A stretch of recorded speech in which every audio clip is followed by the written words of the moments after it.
जैसे आपको अभी तक जितना भी अभ्यास कराया है प्रश्न में, चाहे घर पे आप एग्जाम दे रहे हो, एग्जामिनेशन हॉल में दे रहे हो या कोचिंग में दे रहे हो, 3 काम करना है। क्योंकि कमीशन के मानक इसी पर आधारित है। पहला, वो चेक करता है कि प्रश्न की सभी मांगों को आपने आंसर में फुलफिल किया कि नहीं।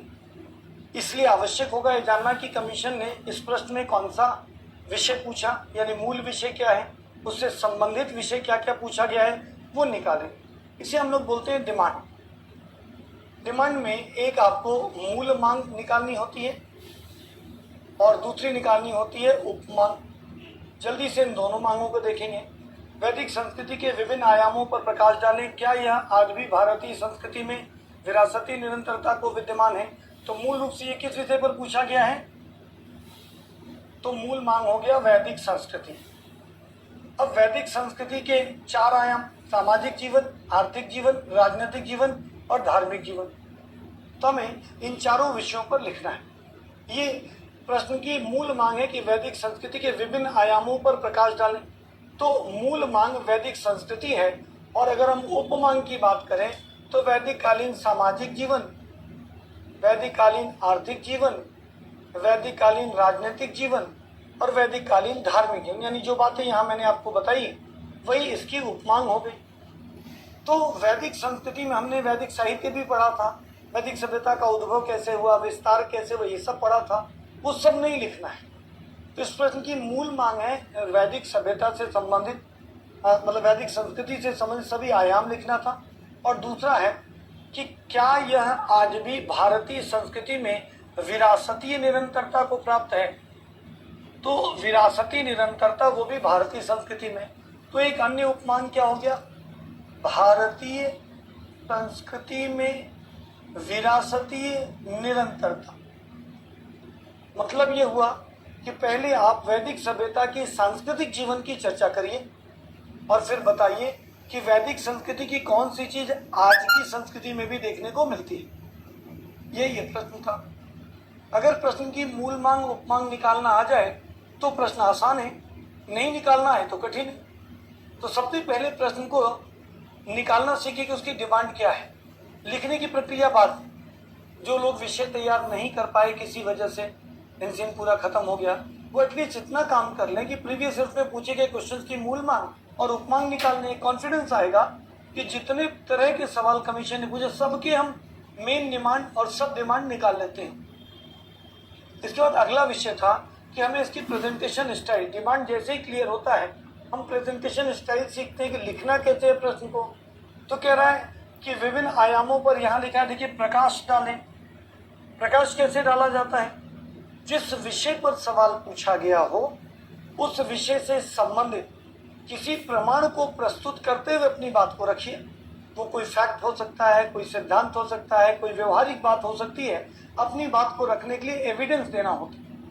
एविडेंस बेस्ड जब आप कोई आंसर लिखते हैं तो इसका मतलब होगा कि आप अपनी बात को जस्टिफाई करने के लिए कुछ पॉइंट्स दे रहे हैं। इसी को प्रकाश डालना कहते हैं। दूसरा है टिप्पणी करें। आप बताइए कि क्या भारतीय संस्कृति में विद्यमान है? तो दूसरा हिस्सा एक में डालना है, प्रकाश डालने को कह रहा है, और दूसरे में कह रहा है टिप्पणी करें। टिप्पणी का मतलब होता है विषय पर अपने विचार देना। कौन सा विषय पूछा? उसने पूछा कि क्या यह आज भी भारतीय संस्कृति में विरासती निरंतरता को प्राप्त है?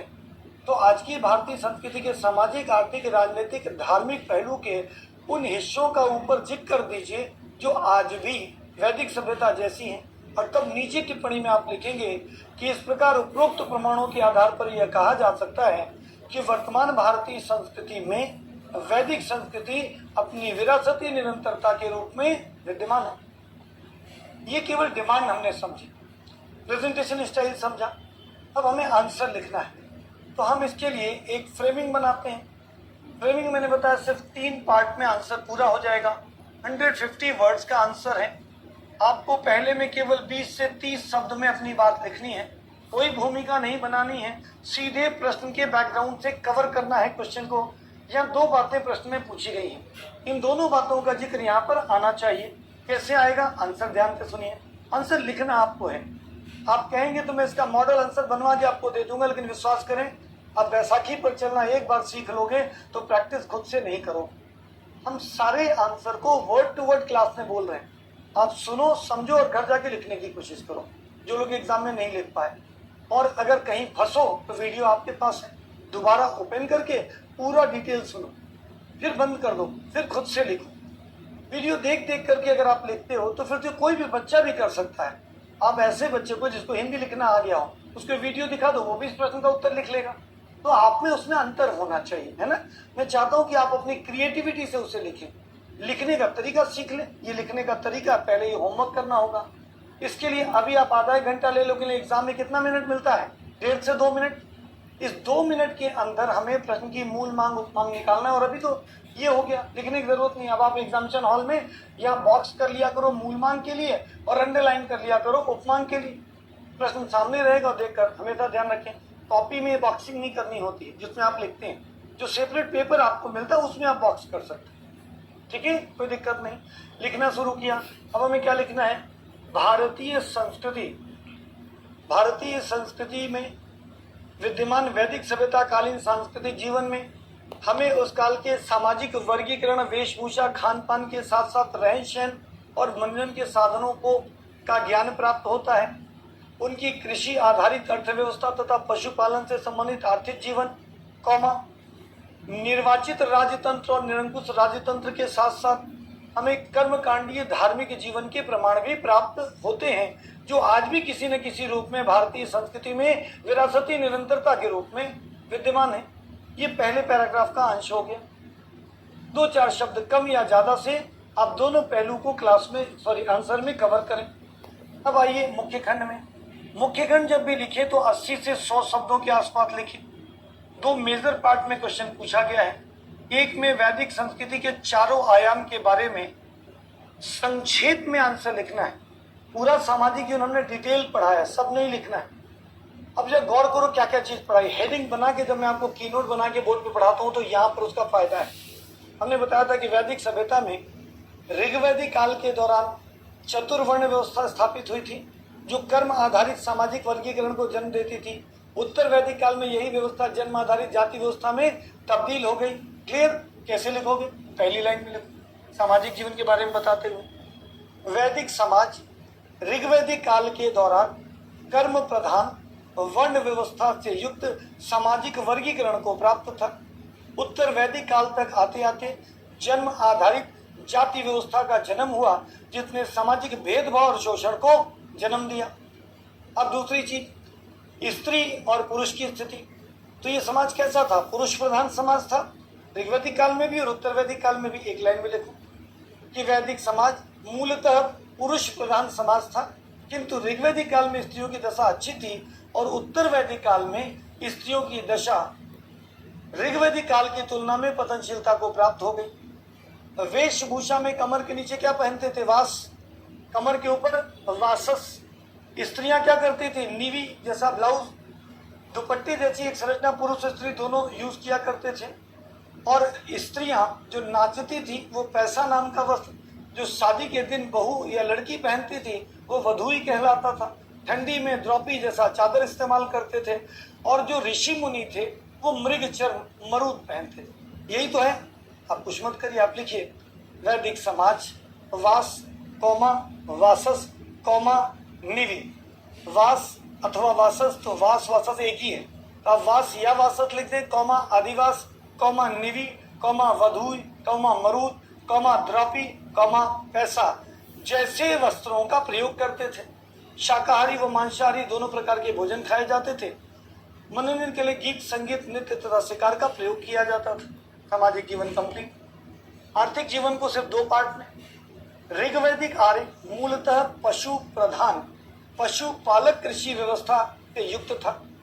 उत्तर वैदिक काल में कृषि प्रधान व्यवसाय बन गया। लोहे के प्रयोग के कारण अधिशेष उत्पादन धीरे धीरे नगरीय क्रांति की ओर अग्रसर होता चला गया।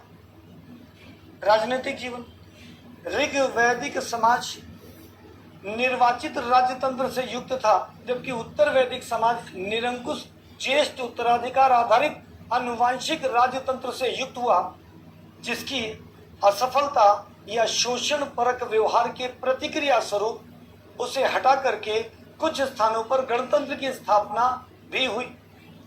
धार्मिक जीवन, ऋग्वैदिक धर्म प्रकृति पूजक, बहुदेववादी, सरल धर्म था, जबकि उत्तर वैदिक काल में धर्म जटिल कर्मकांडों से युक्त होता चला गया, जिसमें विभिन्न प्रकार की अव्यवहारिकताओं ने जन्म लिया और अंततः अहिंसा आधारित नास्तिक धर्म दर्शन की पृष्ठभूमि का निर्माण हुआ। अब ये चीज हो गई वैदिक संस्कृति। ये बड़ा वर्ड है तो 80 शब्दों तक ले लीजिए, 90 शब्दों तक ले लीजिए। और आपको दूसरा पार्ट लिखना है कि क्या आज भी भारतीय संस्कृति में विरासती निरंतरता विद्यमान है, तो आप लिखिए वैदिक संस्कृति में विद्यमान सामाजिक, आर्थिक, राजनीतिक व धार्मिक विशेषताओं के अनेकों रूप आज भी हमें भारतीय संस्कृति में देखने को मिलते हैं। आज भी भारत में मूलतः 4 जातियां हैं। वेशभूषा में कई प्रकार के वस्त्र आज भी भारतीय समाज में प्रयोग किए जाते हैं। आर्थिक जगत में पशुचारण और कृषि आधारित अर्थव्यवस्था वर्तमान अर्थव्यवस्था के आधारभूत आयामों में से विद्यमान है। धार्मिक दृष्टिकोण से जिन प्रमुख देवी देवताओं को लोक वैदिक साहित्य में मिलता है, वे देवी देवता आज भी भारतीय समाज में विद्यमान है। पूर्ण विराम कर दीजिए, कंक्लूजन में लिखिए। इस प्रकार आज भी भारतीय सभ्यता में वैदिक संस्कृति अपनी विरासती निरंतरता के रूप में विद्यमान है। क्वेश्चन का आंसर क्लोज कर दीजिए। कई बार हमसे बच्चा कहता है कि सर मैं आंसर लिख नहीं पा रहा हूं या लिख नहीं पा रही। इसके 2 मूल कारण होते हैं। एक, आपके पास विषय का गहराई से ज्ञान नहीं, और जब प्रश्न बहुत सादा डिटेल में सवाल पूछता है, कई आयाम समेटने को कहता है, तो 1-2 आयाम तो आते हैं, बाकी आयाम नहीं आते या हम भूल गए हों, तो आंसर शुरू कैसे करें, समझ में नहीं आता। दूसरा कारण होता है जब ये फॉर्मेटिंग समझ में ना आए, ये सब हम डिमांड कैसे निकालें, क्या लिखना है क्या छोड़ना है समझ में नहीं आता, शुरुआत कैसे करें ये नहीं समझ में आता, डिटेल कैसे करें, कंक्लूड कैसे करें। अब गौर करना, मैं जो ये वाला हिस्सा जब भी आपको बताता हूँ तो उसके पहले मैं मूल मांग उपमांग आपको क्यों समझाता हूँ, क्योंकि ये हमने भी आप लोगों से ही सीखा है। पहले बच्चा हमसे सवाल पूछता तो हम पहले पैराग्राफ में बेटा ये लिख देना, दूसरे में ये, तीसरे में, चौथे में ये। बच्चा पूछता है पहले पैराग्राफ में इन्हीं बातों को क्यों लिखे। अच्छा, आप क्वेश्चन का आंसर देते हैं तो अच्छा लगता है, हम कैसे सोचे कि यही बातें लिखनी है, तो मैं अपनी तरफ से कोई आंसर नहीं बना सकता। आंसर का हर एक पार्ट डिसाइडेड होता है क्वेश्चन के डिमांड से।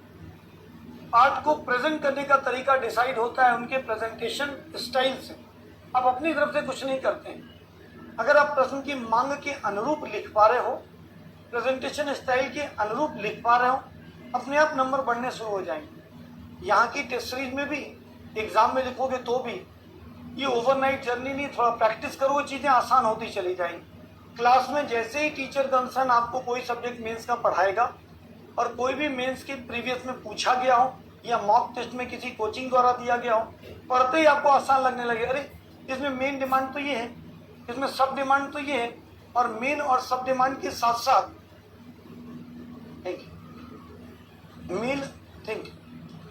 मेन और सब डिमांड के साथ कुछ कहना है, मेन और सब डिमांड के साथ साथ यहाँ जो चीजें हैं मेन और सब डिमांड के साथ साथ अब लिखना है। टिप्पणी हम लिख लेते हैं, हमें लिखना आता है। आलोचना पूछा हो तो चलो विश्लेषण करते हैं, क्या लिमिटेशन है देखते हैं इस टॉपिक का, कहीं कुछ तो ऐसा होगा जो इसकी लिमिटेशन होगी इस सब्जेक्ट की। जैसे गांधार मूर्तिकला, गांधार मूर्तिकला की विशेषताओं पर प्रकाश डालें। यह हेलेनिस्टिक आर्ट से प्रभावित थी, हेलेनिस्टिक आर्ट की सीमाओं पर एक आलोचनात्मक टिप्पणी करें।